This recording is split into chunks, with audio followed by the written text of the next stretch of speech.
2011년 3월 11일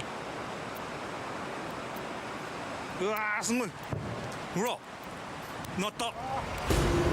거대한 재앙이 왔다. 지진이 불러온 거대한 물의 재앙.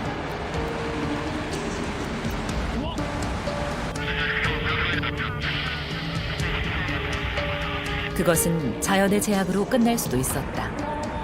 그러나 사람이 초래한 재앙과 만나 상상할 수 없는 피해를 남겼다.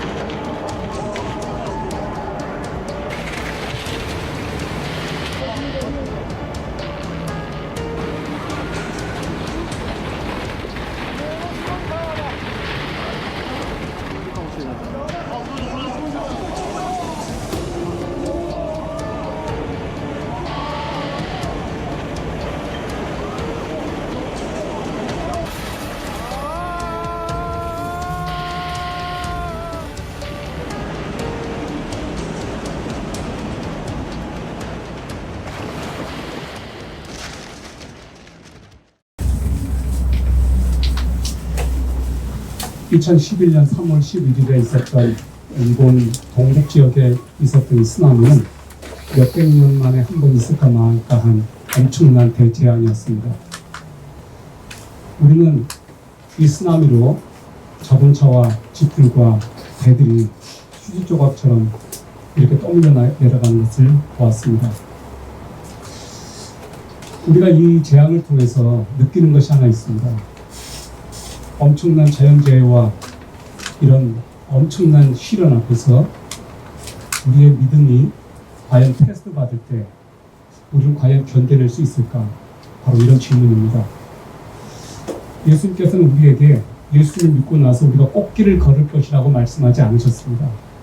오히려 고난을 겪을 것이라고 말씀하셨습니다. 여러분, 오늘 저는 여러분하고 함께 반석 위에 지은 집에 관한 이야기를 할 겁니다.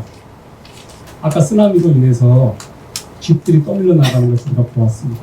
아름다운 집, 멋있는 집, 화려한 집, 수십억짜리 집, 수백억짜리 집, 그런 집들을 가리지 않고 쓰나미는 한순간에 다 삼켜버렸습니다. 이 쓰나미가 우리들에게 보여주는 교훈이 무엇입니까? 정말로 기초 위에, 튼튼한 반석 위에 엄청난 콘크리트로 딱 기둥을 세우고 받쳐져 있는 집이 아니라면 다 저렇게 된다는 거예요. 우리들에게 주신 교훈이 있는 것 같습니다. 우리의 믿음이 예수 그리스도라고 하는 이 반석 위에 하나님의 말씀 안에 견고히 서 있지 않으면 쓰나미와 같은 엄청난 시련과 박해와 핍박이 올 때 우리가 과연 견뎌낼 수 있는가라고 하는 그런 질문을 우리에게 하게 만듭니다. 여러분, 오늘 저와 여러분이 읽었던 이 성경 말씀은 예수님께서 말씀하신 산상수훈의 마지막 부분입니다. 자, 우리 마태복음 5장에서 7장까지를 산상수훈으로 알고 있습니다. 예수님께서 산 위에서 제자들에게 가르치신 말씀이 산상수훈입니다. 그런데 이 산상수훈의 마지막 부분에 바로 반석 위에 지은 집, 모래 위에 지은 집 비유를 예수님께서 말씀하셨습니다. 말씀을 듣고 지키는 자는 자기 집을 반석 위에 집을 지은 자와 같다. 나중에 무너지지 않는다. 그렇게 집을 짓는 사람이 지혜로운 사람이다. 그러나 말씀을 지키지 않는 자들은 모래 위에 지은 집을 짓는 사람과 같다. 어느 날 홍수가 밀어닥치고 엄청난 폭풍이 밀어닥칠 때 모래 위에 지은 집을 지은 사람들은 다 이렇게 무너질 것이다. 그렇게 말씀하신 것입니다. 오늘 핵심은 무엇입니까? 예수님께서 산상수훈에서 말씀하신 그 모든 하나님 나라의 가치, 하나님 나라의 말씀을 잘 지키는 자들은 반석 위에 집을 짓는 사람과 같다. 이것이 예수님께서 산상수훈을 통해서 결론적으로 주신 말씀입니다. 여러분, 예수님께서 산상수훈에서 하신 말씀들을 한번 복기해 봅시다. 예수님께서 팔복에 대해서 말씀하셨습니다. 마음이 가난한 자들은 복이 있다. 온유한 자들이 복이 있다. 마음이 깨끗한 자들이 복이 있다. 그들이 하나님을 볼 것이다. 의에 줄이고 핍박을 받는 자가 복이 있다. 이런 말씀들을 하셨습니다. 그리고 예수님께서는 이어서 뭐라고 말씀하셨습니까? 너희는 또한 화평케 하는 자가 되어야 된다 라고 말씀하셨습니다. 그리고 너희는 세상의 소금과 빛이다. 너희들이 빛을 비추어야 된다라고 말씀하셨습니다. 그리고 예수님께서 또 우리들에게 들려주셨습니다. 형제들에게 대해서 노하지 말아라. 여인을 보고 음욕을 품지 말아라. 맹세를 함부로 하지 말아라. 악한 자들을 대적하지 말아라. 원수를 축복하는 자가 되라 라고 말씀하셨습니다. 그리고 이어서 사람에게 보이려고 구제하거나 금식하거나 기도하지 말아라. 너희는 이미 상을 다 받았다. 보물을 하늘에 쌓아두는 자가 되라. 내일을 위해서 염려하지 말아라. 비판하지 말아라. 구하고 찾고 두드려라. 그리고 좁은 문으로 들어가기 힘쓰라. 거짓 선지자들을 경계하라. 좋은 나무가 좋은 열매를 맺고 나쁜 나무는 나쁜 열매를 맺는다. 거짓 선지자들을 삼가라. 라고 예수님께서 이렇게 말씀하셨습니다. 그리고 결정적으로 이렇게 말씀하셨습니다.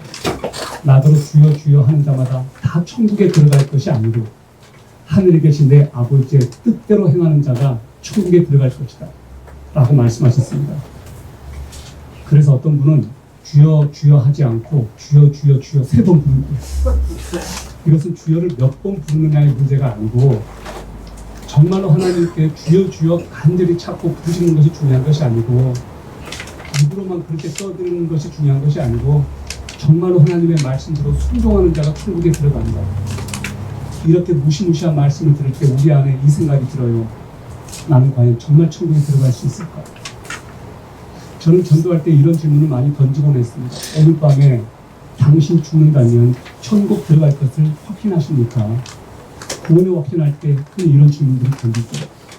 그런데 오늘 말씀을 보니까 내가 오늘 밤에 죽으면 천국 갈 거라고 100% 확신한다 하더라도 결국은 그것이 내 확신에 따라서 천국 들어가고 못 들어가고의 문제가 아니고 천국 들어가는 조건은 오늘 성경 말씀에 의하면 믿을 뿐만 아니라 하나님의 말씀을 지켰느냐에 따라 결정된다는 거예요. 내 확신이 중요한 것이 아니라는 거예요. 오늘 이 말씀 앞에 우리가 참 경각심을 갖게 됩니다. 신앙생활에서 말씀을 지키는 것이 굉장히 중요하다는 거예요. 여러분, 그래서 우리가 입으로 신앙생활하는 것이 아니고 신앙생활은 행동으로 보여주는 것인데, 그래서 우리가 천국 가는 그날까지 그럼 조마조마하면서 내 구원을 확신하지 못하고 살아야 되느냐? 예수님께서 여기서 말씀하신 것은 그것이 아니고 하나님 나라의 가치관, 천국 백성된 자들은 이렇게 마땅히 살아야 된다. 그리고 너희들이 믿음을 가졌다면 이렇게 살기를 힘쓰라. 그리고 이렇게 사는 것을 결코 포기하지 말아라. 하나님의 말씀을 지키는 자들이 되라라고 말씀을 하십니다. 이것은 너희들이 구원받았다는 것을 전제로 하고 예수님께서 우리에게 주신 말씀이라고 생각합니다. 내가 구원받았을까 못 받았을까 조마조마하면서 살라고 주신 말씀은 결코 아닙니다.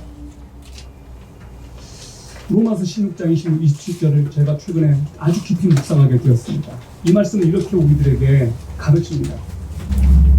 이제는 나타내신 바 되었으며 영원하신 하나님의 명을 따라 선지자들이 글로 말미암아 모든 민족이 믿어 순종하게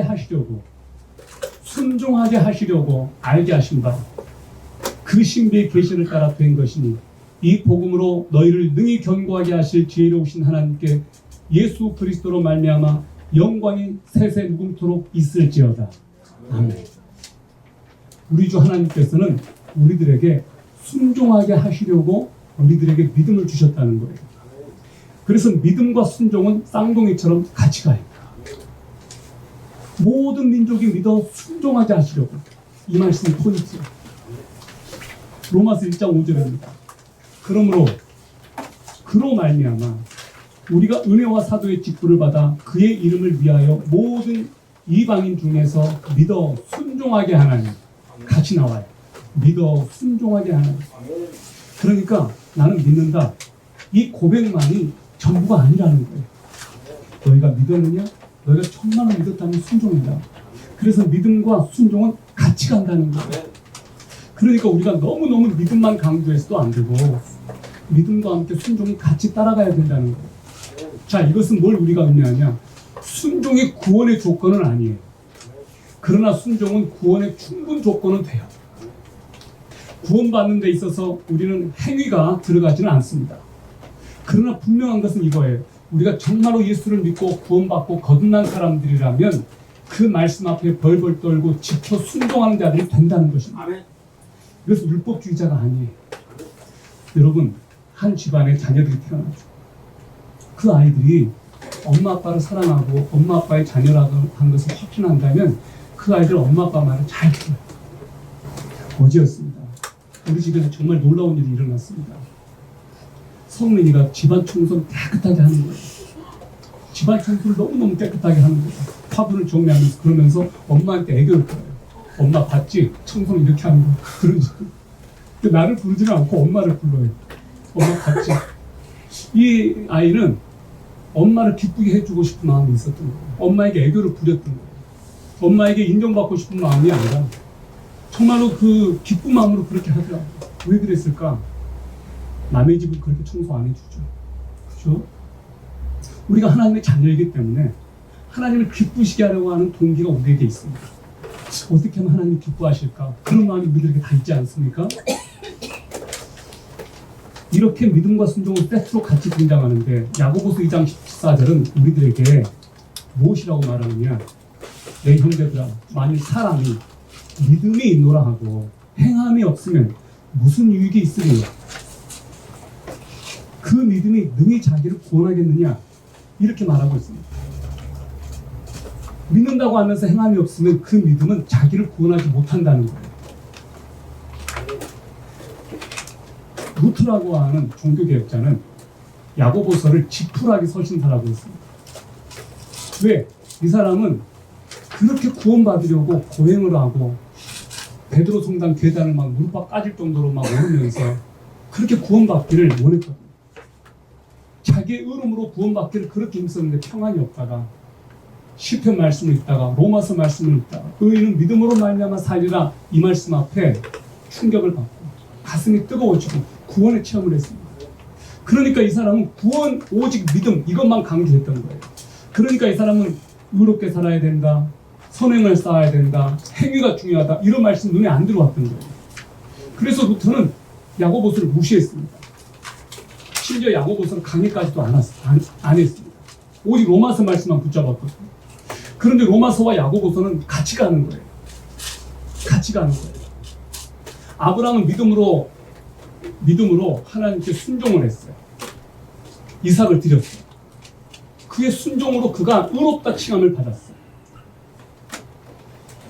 말씀을 듣고 배우면서 내가 얻은 진리의 정보는 내 삶으로 나타나야 돼요. 정보가 효력이 있기 위해서는 그 정보를 받아들이고 그 정보로 행동을 옮길 때 효력이 있어요. 아무리 좋은 정보도 그것을 내가 캡처하지 않고 받아들이지 않으면 나에게 유익한 정보가 되지 못하는 거예요.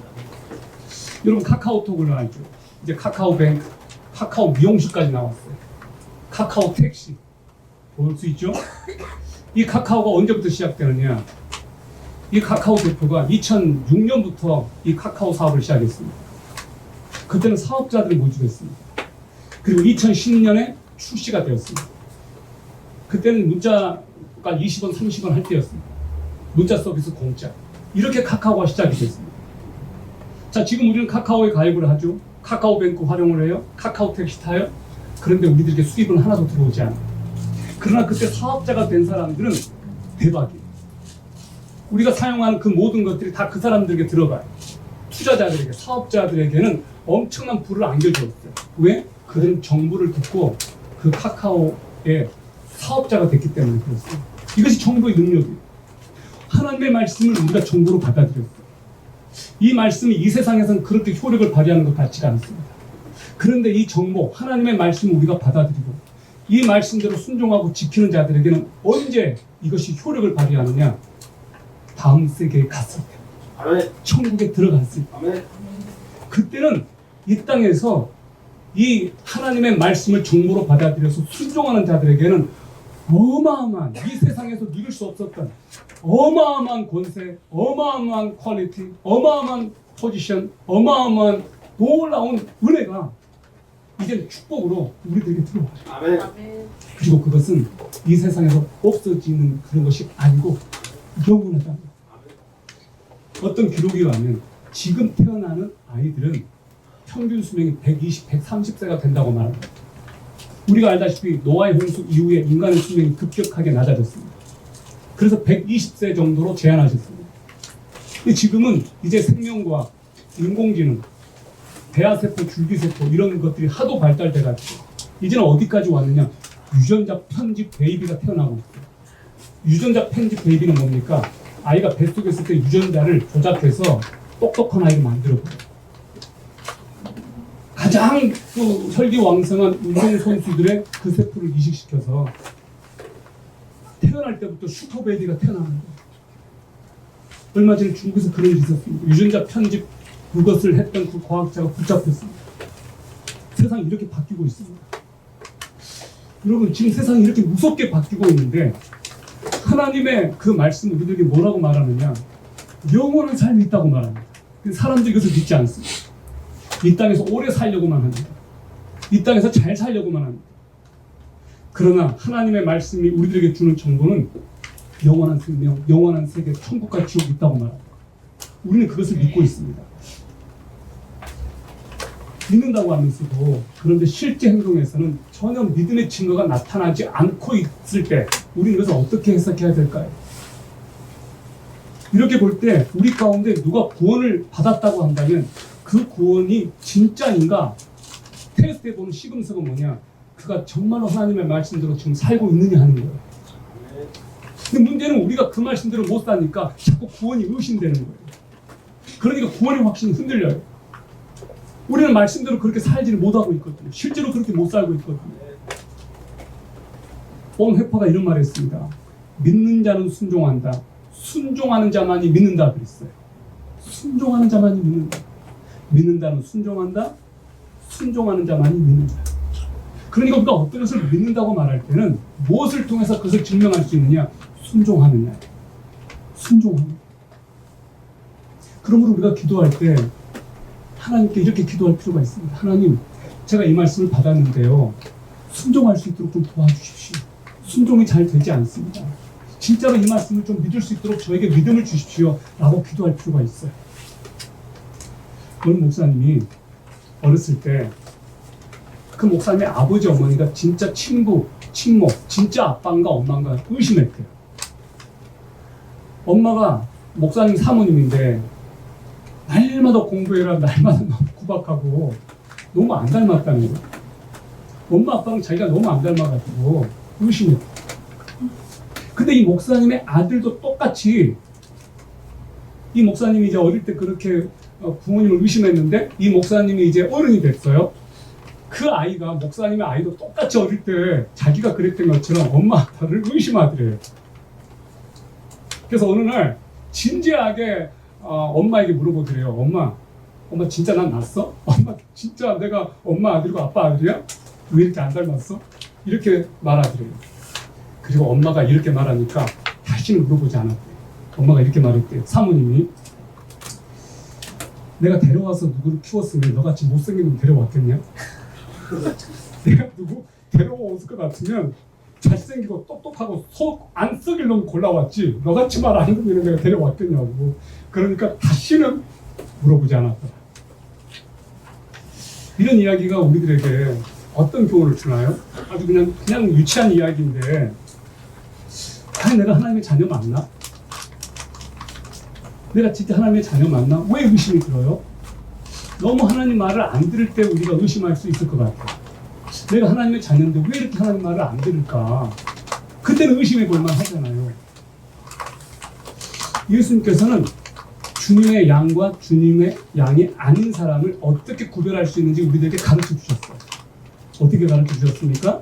요한복음 10장 27절에 내 양은 내 음성을 들으며 나는 저희를 알며 저희는 나를 따르느니라. 예수님께서 바리새인들에게 너희들은 내 양이 아니기 때문에 내 말을 안 듣는다 그랬어요. 우리가 하나님의 양이에요. 하나님의 자녀들이에요. 그러면 하나님의 말씀을 듣는 것이 맞을 거예요. 하나님의 자녀들이 아니라면 마구 말을 듣겠죠. 하나님의 말씀에 반응을 안 하겠죠. 우리가 죄를 짓고 나서도 왜 마음이 불안하고 떨리고 두렵습니까? 그것이 저는 성령께서 우리들을 콕콕 찌르기 때문이라고 생각해요. 성령께서 우리들 마음을 콕콕 찔러요. 왜? 하나님의 영이시기 때문에. 하나님의 말씀 앞에 우리가 반응을 하거든요. 그게 하나님의 자녀라고 하는 증거예요. 하나님의 자녀가 아닌 사람들은 죄책감을 느끼지만 성령의 감동으로 회개까지는 못해요. 우리는 하나님의 말씀을 가지고 회개해요. 그 하나님의 말씀을 듣고 찔림을 받을 때 우리는 그 말씀 앞에 두려움으로 떨어요. 그리고 회개를 해요. 그리고 하나님 앞에 이렇게 나아가죠. 하나님 용서해 주세요. 용서해 주세요. 여러분, 여기서 들으며라고 하는 말씀을 정확히 한번 생각해 볼 때 듣는다라고 하는 이 말은 순종한다는 말과 같이 말할 수 있을 것 같아요. 순종한다. 결론은 저희는 나를 따르느니라 라고 맺으신 말씀을 볼 때 그래요. 저희는 나를 따르느니라. 따른다라고 하는 것은 순종한다는 거예요.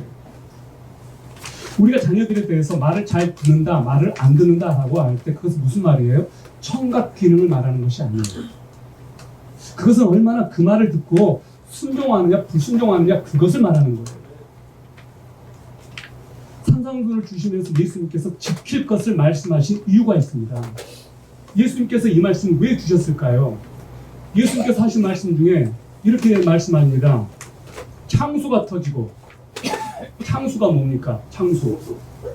물이 범람하다. 이것을 창수라고. 물이 범람하고, 아까 쓰나미 같은. 비가 내리고, 강물이 범람하고, 폭풍이 불 때 그 믿음의 진정성이 드러난다는 거예요.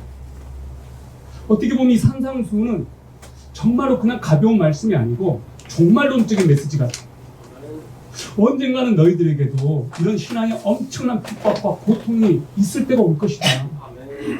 그러면 누가 견딜 수 있느냐? 평상시 하나님의 말씀을 산상수대로 하나님의 말씀대로 하나님의 계명대로 천국의 가치관대로 천국의 헌법대로 잘 지키고 순종하는 자가 그날 어마무시한 그런 폭풍이가 몰아닥치고 쓰나미가 일어날 때도 그들은 결코 흔들리지 않고 떠밀려가지 않는다. 아까 보십시오. 집이고 뭐고 자동차고 배고 다 막 떠밀려가지 않습니까? 무섭지 않습니까? 제가 저 지역을 갔었거든요. 작년에 저기를 갔었어요. 지금 깨끗해요. 그런데 저런 재앙이 앞으로 영원히 없다? 그거 우리가 어떻게 장담합니까? 2020년에 저런 재앙이 지구촌 어느 곳에서 있을 수가 있습니다. 올해가 아니더라도 몇 년 후가 될지라도 있을 수가 있습니다. 그리고 저것과는 상대가 안 되는 전 지구적인 재앙, 종말이 반드시 있다고 성경은 우리들에게 말하고 있습니다. 하나님의 말씀은 1.1획도 예외 없이 반드시 성취된다고 성경은 말합니다. 내 말은 변치 않는다. 변치 않는 것 세상에 딱 한 가지 있습니다. 하나님의 말씀. 하나님의 말씀. 하나님과 하나님의 말씀은 변치 않아요.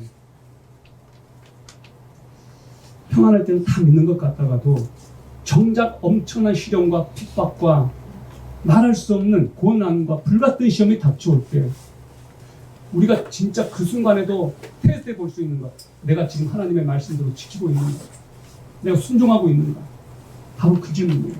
그것이 관건이에요. 그때가 아니고 지키고 있었는가. 그러므로 여러분, 산상수는 우리가 들었다면 그 산상수를 들었다면 그 시점부터가 전 중요하다고 생각해요. 그것은 정말로 괜히 주신 말씀이 절대 아니거든요. 산상수의 결론에서 왜 예수님께서 반석 위에 지은 집, 모래 위에 지은 집 이렇게 말씀하셨을까요? 오늘 여러분 24절의 말씀을 들어보셔요. 이렇게 말하고 있습니다. 그러므로 누구든지 나의 이 말을 듣고 그것들을 행하는 자를 나는 자기 집을 반석 위에 지은 지혜로운 사람과 같다 하리라 그랬어요. 누구든지 나의 이 말을 듣고 그것들을 행하는 자. 이 말이 뭡니까? 앞에서 했던 말씀들이에요. 팔복에 대한 말씀들, 빛과 소금이 되라라고 하는 말씀들, 형제에 대해서 노하지 말라고 했던 그 말씀들, 외식하지 말라고 했던 그 말씀들, 이 말씀들이 바로 예수님께서 말씀하신 거예요. 믿으면 순종할 수 있습니다. 믿으면 순종할 수 있습니다. 믿음으로 노아는 아직 보지 못하는 일에 경고하심을 받아 경외함으로 방주를 예비하여 그 집을 구원하였으니 이로 말미암아 세상을 정죄하고 믿음을 쫓는 의의 후사가 되었습니다. 노아의 순종은 세상을 정죄했습니다. 세상 사람들이 비웃었거든요. 노아가 몇 년 동안 방주를 만들었습니까? 자그마치 120년 동안. 120년 동안 세상 사람들은 웃었습니다. 저거 뭐 하는 거야? 저거 뭐 하는 짓거리들이야? 이렇게 하늘이 쨍쨍거리고 있는데 무슨 배를 만들어? 노아를 비웃었다고. 막상 진짜 심판이 임하고 하늘로부터 물이 터지고 바다에서 또 땅에서 물이 솟아나고 하늘이 열려버려가지고 40일 동안 물이 쏟아졌습니다. 마침내 노아가 세상을 심판하는 날이 왔어요. 세상을 정죄하는 날이 왔어요. 나의 계명을 가지고 지키는 자라야 나를 사랑하는 자니 나를 사랑하는 자는 내 아버지께 사랑을 받을 것이요 나도 그를 사랑하여 그에게 나를 나타내리라. 요한복음 14장 21절. 너희는 내게 배우고 받고 듣고 본 바를 행하라. 그리하면 평강의 하나님이 너희와 함께 계시리라. 빌립보서 4장 9절. 멕시코에 사는 홍인종들은 믿는다 라는 말과 순종한다 이 말을 한 단어로 사용한다고 합니다. 똑같은 의미로 사용한다고 합니다. 그렇기 때문에 그들은 믿음과 순종을 구별하지 못한답니다. 믿으면 순종합니다. 믿으면 당연히 순종하지 않습니까? 라고 그 사람들 그렇게 말한다는 거예요. 그러니까 믿음 이퀄 순종인 거예요. 그러니까 믿음은 말로는 믿는다고 말해놓고 행동은 전혀 따르게 하지 않는다는 거예요. 노아는 홍수라는 것이 무엇인지도 몰랐을 때 노아가 홍수를 봐봤겠습니까? 한 번도 보지 못했거든요. 경험을 해본 적이 없어요, 노아도. 근데 하나님께서 그렇게 말씀하셨으니까 믿고 산에서 배를 만들었던 거예요. 그것도 120년 동안. 순종한 거예요. 여러분과 저는 어떻습니까? 우리는 진짜로 하나님의 말씀을 믿고 있나요? 2020년 20년 벽두에 올 한 해를 하나님을 정말로 기쁘시게 하는 삶을 사느냐 못 사느냐는 정말로 하나님의 말씀을 읽고 묵상하고 그것을 내 마음에 새겨서 그 말씀을 내가 실천하느냐 못 실천하느냐의 문제예요. 그래서 굉장히 중요한 문제예요.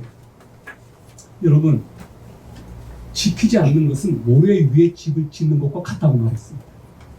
말씀을 지키고 순종하는 것은 반석 위에 집을 짓는 것과 같다고 했습니다. 우리는 아까 찬양을 했습니다. 구원의 반석, 만세 반석. 반석은 누구를 말합니까? 예수 그리스도가 반석 아닙니까?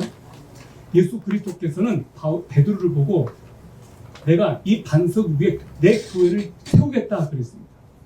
베드로가 뭐라고 고백했습니까? 주는 그리스도시요 살아계신 하나님의 아들입니다. 이 신앙 고백 위에 예수님께서는 내 교회를 세우겠다고 그랬습니다. 그러므로 여러분이 예수 그리스도를 나의 주 나의 하나님으로 고백하는 그 순간 여러분 한 사람 한 사람이 교회가 된 것입니다. 반석이신 예수 그리스도께서 이미 여러분의 삶의 기초가 되어 있습니다. 그러므로 그 기초 위에 쌓으십시오. 그 반석이신 예수 그리스도를 의지하십시오. 우리가 말씀을 지키고 싶지만 못 지켜요. 우리 힘으로는 정말로 안 돼요. 말씀을 지키고 순종하고 싶지만 또 무너지고 또 깨지고 우리는 연약하기 때문에 또 넘어져요. 우리는 정말 그러고 싶지 않은데 넘어져요. 어떻게 하면 좋습니까? 예수 그리스도를 바라보는 겁니다. 그래서 나를 위해서 십자가에 달리시고 부활하신 예수 그리스도를 바라보는 겁니다. 예수 그리스도께서는 우리의 본이 되어주셔서 앞서가셨습니다. 우리에게 따라오라고 그분이 본을 보여주셨습니다. 그리고 우리를 대신해서 내가 다 해결했다라고 말씀하셨습니다. 예수님께서 십자가상에서 7마디 하셨습니다. 그 한마디가 뭔 줄 아십니까? 다 이루었다. 다 이루었다. 내가 너희들을 위해서 다 이루었어. 주님께서 말씀하셨어요. 다 이루었다. 그러므로 우리는 예수님을 믿고 가는 거예요. 내가 넘어지고 실패하고 좌절하고 자빠져도 이미 나를 위해서 모든 걸 다 해결해 놓으신 그 예수 그리스도를 바라보는 거예요. 그래서 우리가 드리는 이 예배 시간은 예수를 바라보는 시간이에요. 나를 위해서 피를 뚝뚝 흘리신 그 예수 그리스도의 십자가의 보혈의 공로를 의지하여 천부의 의지 없어서 주님 앞에 옵니다 라고 고백하면서 주님의 긍휼과 공로와 자비하심을 의지하고 주님 앞에 나아가는 것입니다. 여러분 명심하십시오. 우리는 우리 힘으로 절대 하나님의 말씀을 100% 지킬 수도 없고 하나님 뜻에 100% 순종할 수도 없는 그런 연약한 존재들입니다. 그러므로 나의 연약함을 알고 하나님 그러므로 내가 주의 성령님을 의지합니다 라고 그렇게 나아가는 겁니다. 예수 그리스도를 바라보십시오. 예수 그리스도를 바라보십시오.